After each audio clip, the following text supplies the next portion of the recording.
Hi అండి, అందరికీ నమస్తే. Welcome to my channel cook with Vijaya. ఈరోజు వీడియోలో హెల్దీ బ్రేక్ఫాస్ట్ ఎలా తయారు చేయాలో చూపించబోతున్నాను. తక్కువ ఇంగ్రీడియంట్స్తో ఎక్కువ న్యూట్రిషన్ వాల్యూస్ ఉన్న బ్రేక్ఫాస్ట్ని ఎలా తయారు చేయాలో ప్రాసెస్లోనికి వెళ్ళిపోదాం.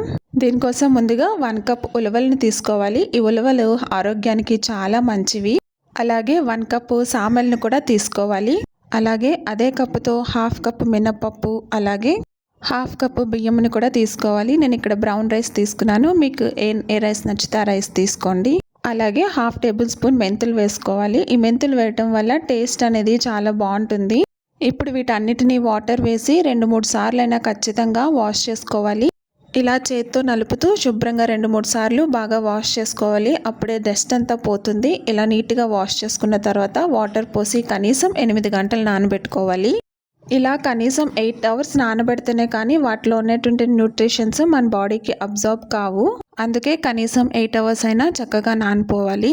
చూసారా ఎంత చక్కగా నానిపోయాయో. ఇప్పుడు వీటన్నిటిని వాటర్ని ఫిల్టర్ చేసేసి మిక్సీ జార్లో వేసుకొని చాలా మెత్తగా గ్రైండ్ చేసుకోవాలి. దోశ బ్యాటర్ లాగా కొద్దిగా ఇలా వాటర్ యాడ్ చేసి మెత్తగా గ్రైండ్ చేసుకోవాలి. మీకు సరిపడినంత వాటర్ వేసుకొని.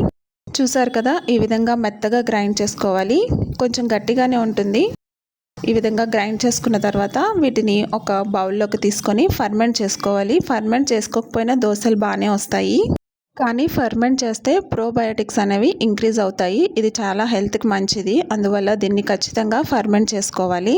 ఇప్పుడు దీన్ని అంతా ఒకసారి బాగా గరిటతో కలిపేసుకొని దీన్ని మూత పెట్టి పక్కన పెట్టుకోవాలి. రాత్రంతా దీన్ని పులియబెట్టుకోవాలి. చూసారా, మార్నింగ్కి చక్కగా ఫర్మెంట్ అయిపోయింది.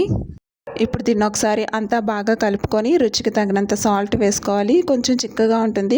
మీ కన్సిస్టెన్సీకి సరిపడినంత వాటర్ వేసుకొని అంతా ఒకసారి బాగా కలుపుకోవాలి. ఇలా చక్కగా కలుపుకున్న తర్వాత చూసారా, కన్సిస్టెన్సీ ఈ విధంగా ఉండాలి. అప్పుడే దోశలు బాగా క్రిస్పీగా వస్తాయి.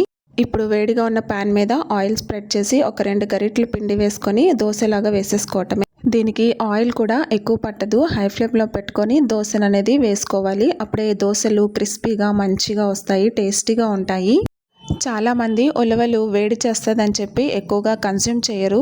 అలా అనుకునేవారు ఒక గ్లాస్ మజ్జిగ కానీ లేదా కోకోనట్ వాటర్ కానీ తాగితే అలాంటి ప్రాబ్లం ఏమీ ఉండదు. ఉలవలు ఏ ఏజ్లో ఉన్నవారైనా కన్జ్యూమ్ చేయొచ్చు. మరి చిన్నపిల్లలు కాదు, కానీ కొంచెం పెద్దగా ఉన్నవాళ్ళు ఏ ఏజ్లో ఉన్న వాళ్ళైనా కూడా కన్జ్యూమ్ చేయొచ్చు.